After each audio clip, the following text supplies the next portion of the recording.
आप परेशान हैं अपने करियर को लेकर इस लॉकडाउन में? दुकान बंद है लेकिन रास्ते नहीं, बाहर जाने पर रोक है लेकिन ख्वाबों पर नहीं, कदम थोड़े ठहरे हैं लेकिन उड़ाने नहीं। आपकी इसी उड़ान को बरकरार रखने के ध्यान रखते हैं आपके करियर से संबंधित हर एक बात का, चाहे हो मसला करियर का, एडमिशन का, या हो मसला स्कॉलरशिप या एजुकेशन लोन का।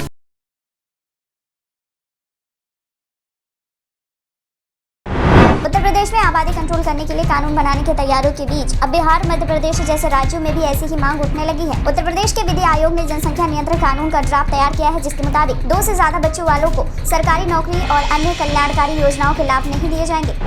अपने संसदीय क्षेत्र वाराणसी दौरे पर आ रहे प्रधानमंत्री नरेंद्र मोदी रुद्राक्ष अंतर्राष्ट्रीय सहयोग सम्मेलन केंद्र का उद्घाटन भी करेंगे। उनके साथ जापान के प्रतिनिधि भी रहेंगे। रुद्राक्ष को जापानी शैली में सजाया जा रहा है। करीब 8 महीने बाद एक बार फिर काशी दौरे पर आ रहे हैं। आज पीएम नरेंद्र मोदी काशी दौरे पर आकर वो कई परियोजनाओं का उद्घाटन और शिलान्यास करेंगे। बता दें ये परियोजनाएं 744 करोड़ की हैं। एनकाउंटर में मारे गए विक्रोकांड के मुख्य आरोपी विकास दुबे की जमीन पर अब दबंगों ने फिर से कब्जा कर लिया है। इससे पहले 2 बार जमीन मुक्त कराई जा चुकी है। कोरोना वैक्सीन की कमी पर कांग्रेस सांसद राहुल गांधी का तंज, कहा कि जुमले हैं वैक्सीन नहीं। सीरम इंस्टीट्यूट सितंबर से रूस की स्पुतनिक वी वैक्सीन का उत्पादन शुरू करेगा और हर साल वैक्सीन की 30 करोड़ खुराक का निर्माण किया जाएगा। पल्स ऑक्सीमीटर और नेबुलाइजर जैसे 5 जरूरी सामानों को लेकर कालाबाजारी की शिकायतें आई हैं, लेकिन अब सरकार ने एक अहम फैसला लेते हुए कहा है कि ये सामान 70% से ज्यादा मुनाफे पर नहीं बेची जा सकती। वहीं 20 जुलाई तक नए नियम के मुताबिक MRP में बदलाव का आदेश दिया गया है। हवाई यात्रा करने वालों के लिए अच्छी खबर है। अब आपको मुंबई की यात्रा करने के लिए अपने साथ कोरोना की RT-PCR नेगेटिव रिपोर्ट के साथ लेकर चलने की जरूरत नहीं। हालांकि दोनों वैक्सीन लगवाना जरूरी है।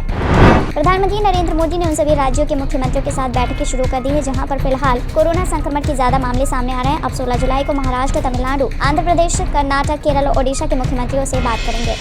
चंडीगढ़ प्रशासन ने 19 जुलाई से फिजिकल रूप से कक्षा 9वीं और 12वीं के स्कूल फिर से खोलने का फैसला लिया है। हालांकि इसके लिए अभिभावकों की इजाजत जरूरी होगी। बंगाल में विधानसभा उपचुनाव को लेकर सियासत गर्मा रही है। राज्य में सत्तारूढ़ तृणमूल कांग्रेस का मानना है कि उपचुनाव में देरी हो रही है। बंगाल में फिलहाल विधानसभा की 7 खाली सीटें हैं। यूपी में करीब 1 महीने से ज्यादातर जिलों में इकाई में एक ही मरीज मिल रहे थे। ऐसे में सीतापुर और सुल्तानपुर जिलों में अब रोगियों की केस हिस्ट्री की जांच की जाएगी और ये पता लगाया जाएगा कि बीते दिनों वो कहां गए थे। साउथ सुपरस्टार विजय ने खरीदी 8 करोड़ की गाड़ी, मगर एक्टर ने इस दौरान कार का टैक्स नहीं भरा था और इस पर मद्रास हाईकोर्ट से फैसला आ गया है और कार का टैक्स न भरने के लिए उन पर 1 लाख रुपए का जुर्माना लगा दिया गया है। वहीं सूत्रों का कहना है कि निर्मला सीतारमण को राज्यसभा में बीजेपी संसदीय दल का नेता बनाया जा सकता है। अगर निर्मला सीतारमण राज्यसभा में नेता बनती हैं तो उनका कद और बढ़ेगा और बीजेपी संसदीय बोर्ड में भी आगे शामिल हो सकते हैं। देश में आने ही वाली है कोरोना की तीसरी लहर। इन 8 राज्यों सिक्किम, मणिपुर, मेघालय, मिजोरम, अरुणाचल प्रदेश, नागालैंड, त्रिपुरा में संक्रमण दर 5% से अधिक बनी हुई है, जबकि एक अन्य राज्य केरल भी है जहां संक्रमण दर बहुत अधिक है। और बॉलीवुड एक्टर नसरुद्दीन शाह ने दिवंगत सुपरस्टार दिलीप कुमार पर टिप्पणी की और कहा है कि एक महान कलाकार होने के बाद भी उन्होंने हिंदी सिनेमा के लिए एक्टिंग के अलावा कुछ भी नहीं किया। बसपा सुप्रीमो मायावती इन दिनों अखिलेश यादव से खासी नाराज है। इसका वजह है यूपी का 31% दलित वोट बैंक। दरअसल अखिलेश यादव की नजर अब BSP के दलित वोट बैंक पर है। RSS की बैठक के समापन पर मोहन भागवत ने बड़ा ऐलान किया और कहा हिंदू के साथ अब मुस्लिम लोगों को भी संघ से जोड़ने पर जोर दिया। इसके लिए मुस्लिम बस्तियों में संघ की शाखाएं अब खोली जाएंगी। तेलंगाना कैबिनेट का फैसला है कि आवासीय विद्यालयों में लोकल छात्रों को 50% आरक्षण दी जाए।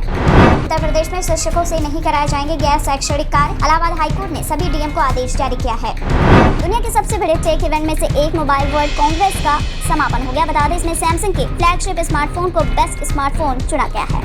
उत्तर प्रदेश में होने वाले चुनावी जंग में छोटे दल भी अब गठजोड़ की संभावनाएं तलाशने के लिए खासी मशक्कत कर रहे हैं। तो उधर प्रियंका गांधी 16 जुलाई को पार्टी को उत्साहित करने लखनऊ आ रही है। भारत की पहली कोरोना मरीज दोबारा संक्रमित पाई गई है। सरकार ने तीसरी लहर पर चेतावनी दी है। वहीं केरल के त्रिशूर के DMO डॉक्टर KJ रीना ने बताया कि देश की पहली कोरोना पॉजिटिव पेशेंट एक बार फिर से वायरस की चपेट में आ गई है। यूपी बोर्ड CBSE और ICSE से पहले रिजल्ट जारी करने की तैयारी में। वहीं 15 या 16 जुलाई को नतीजे जारी होने की संभावनाएं हैं। आप सांसद संजय सिंह को झटका, मुकदमा वापसी की अर्जी MP MLA कोर्ट ने खारिज कर दी। 20 साल पहले दर्ज हुआ था केस। इसके साथ ही साक्ष्य की कार्यवाही के लिए 19 जुलाई की तिथि तय की गई है। एक और जहां उत्तराखंड सरकार ने कांवड़ यात्रा को स्थगित कर दिया, लेकिन अभी तक उत्तर प्रदेश सरकार ने कांवड़ यात्रा को स्थगित नहीं किया है। CM योगी आदित्यनाथ ने टीम 9 को निर्देश दिया है कि पारंपरिक कांवड़ यात्रा को कोविड प्रोटोकॉल के साथ किया जाएगा। 19 जुलाई से संसद के मानसून सत्र की शुरुआत हो रही है। ऐसे में राज्यसभा में बीजेपी को अपना नेता चुना है। राज्यसभा में नेता का पद थावरचंद गहलोत के राज्यपाल बनने से रिक्त हुआ है। केरल में 17 और 18 जुलाई को संपूर्ण लॉकडाउन का ऐलान कर दिया गया है। राज्य सरकार ने आदेश जारी किया। संसद के 19 जुलाई से शुरू हो रहे आगामी सत्र में महंगाई और ईंधन की कीमतों में वृद्धि का मसला छाया रहने का जिक्र करते हुए कांग्रेस के वरिष्ठ नेता मल्लिकार्जुन खड़गे ने आरोप लगाया है कि केंद्र सरकार ईंधन कर के रूप में 25 लाख करोड़ रुपए एकत्र कर चुकी है।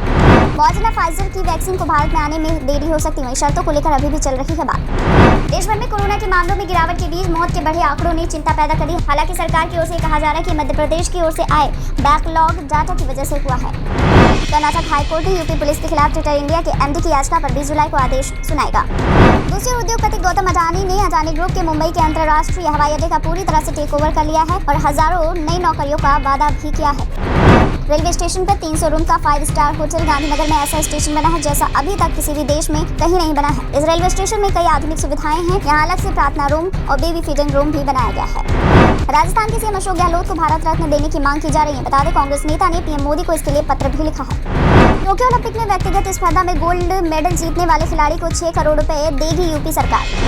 कांगड़ा में अचानक आई बाढ़ के चलते कई मौतें हुई तो वहीं कई लापता हो गए। वहीं उत्तराखंड की सरकार ने अब चेतावनी जारी की है कि पर्यटन स्थलों पर बिगड़े हालात तो जिलाधिकारी इसके जिम्मेदार होंगे। कोरोना के बीच जीका वायरस का खतरा भी बढ़ रहा है। लापरवाही महंगी पड़ सकती है। केरल में बीते दिनों एक महिला समेत 2 लोग जीका वायरस से संक्रमित पाए गए, जिससे राज्य में संक्रमितों की कुल संख्या 21 हो गई। एलओसी पर तैनात सेना ने जहां जम्मू में एक तरफ पाकिस्तान की हर नापाक साजिश पर नजर रखी हुई, वहीं अब सेना इस इलाके में पढ़े लिखे युवाओं की मदद के लिए उन्हें सेना में भर्ती होने के लिए जरूरी गुण भी सिखा रही है, जो युवा आगे चलकर भारतीय सेना में भर्ती होना चाहते हैं। अलकायदा के दोनों आतंकियों मिनहाज और मसरुद्दीन को रिमांड पर लेकर यूपी एटीएस की पूछताछ जारी है। वहीं दोनों आतंकियों से जारी पूछताछ में कई बातें भी निकलकर सामने आ रही हैं। वहीं मिनहाज ने बताया कि उसने कानपुर में टेरर क्लासरूम खोलने का प्लान किया था। अब तक दुनिया के 29 देशों में पहुंच चुका है कोरोना का लैम्डा वेरिएंट। लैम्डा में स्पाइक प्रोटीन पर 7 म्यूटेशन होते हैं जो हमारी कोशिकाओं को जकड़ने और उन पर आक्रमण करने में मदद करते हैं। वहीं बता दें अप्रैल 2021 तक पेरू में इसका प्रभाव 97%। नीट पोस्ट ग्रेजुएशन की तारीख की घोषणा कर दी गई है। स्वास्थ्य मंत्री के मुताबिक अब नीट पीजी परीक्षा 11 सितंबर 2021 को होगी। अभिनेता नवाजुद्दीन सिद्दीकी जल्द ही कंगना रनौत के साथ नए प्रोजेक्ट पर काम शुरू करेंगे। पहली बार नवाजुद्दीन सिद्दीकी और कंगना रनौत एक साथ पर्दे पर नजर आने वाले हैं। देखा जाए तो हरिद्वार के व्यापारी लंबे समय से कांवड़ यात्रा संचालित करने की मांग कर रहे हैं, क्योंकि पिछले साल भी कांवड़ यात्रा संचालित नहीं होने और वैश्विक महामारी कोरोना के चलते लागू कर्फ्यू की वजह से उन्हें काफी नुकसान का सामना करना पड़ा। एक तरफ भारतीय सेना सीमा पाकिस्तान की हर नापाक हरकत पर कड़ी नजर बनाए हुए है, वहीं इस इलाके के दूर दराज गाँव में रहने वालों की भलाई के लिए भी सेना लगातार तत्पर है। बता दें कोरोना महामारी में सेना एलओसी से सटे दूर दराज इलाकों में रह रहे लोगों तक कोरोना वायरस के टीके भी पहुंचा रही है। नासा की ताजा स्टडी ने 2030 में दुनिया में विनाशकारी बाढ़ का अंदेशा जताया है। ये बाढ़ इतनी भीषण होगी कि शहर के शहर ही जलमग्न हो सकते हैं और समुद्र का जलस्तर काफी ज्यादा बढ़ जाएगा। कोरोना संक्रमण की तीसरी लहर को देखते हुए उत्तराखंड पुलिस ने बड़ा कदम उठाया। उत्तराखंड पुलिस ने दूसरे राज्यों से आने वाले 8000 यात्रियों को वापस भेज दिया। योग गुरु बाबा रामदेव से जुड़े पतंजलि रिसर्च फाउंडेशन को 5 साल के लिए टैक्स छूट दे दी गई है। यानी अब इस संस्था को देने वाले डोनेशन के बदले दानदाता टैक्स में छूट हासिल कर सकता है। पश्चिम बंगाल में 7 ऐसी सीटें हैं जो खाली हैं और वहां पर उपचुनाव होना है। राज्य में विधान परिषद नहीं है। उपचुनाव को लेकर आज टीएमसी का एक प्रतिनिधिमंडल चुनाव आयोग से मुलाकात करेगा। उत्तर प्रदेश की राजधानी लखनऊ से अलकायदा के 2 सदस्यों के पकड़े जाने के बाद प्रदेश में मचे सियासी बवाल के बीच मुख्यमंत्री योगी आदित्यनाथ ने विरोधियों को 2 टूक संदेश दिया और कहा प्रदेश की सुरक्षा में सेंध लगाने वालों को किसी भी सूरत में छूट नहीं दी जा सकती। उन्हें इसकी भारी कीमत चुकानी ही होगी।